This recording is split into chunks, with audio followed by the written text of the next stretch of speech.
គេប្រងើយនៅរឿងរំបំពេញ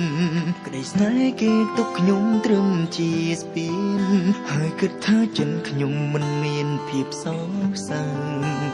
គេសន្យាហើយមិនបានចងចាំខ្លួនឯងស្នេហ៍អ្នកផ្សេងនៅតែគិតខ្លួនត្រូវពេលជួបមុខគ្នាគេមិនចង់ហានដឹងខ្ញុំសោកសៅគេធ្វើរឹងដូចធម្មតាជប់ស្រឡាញ់ទៅឈប់ខក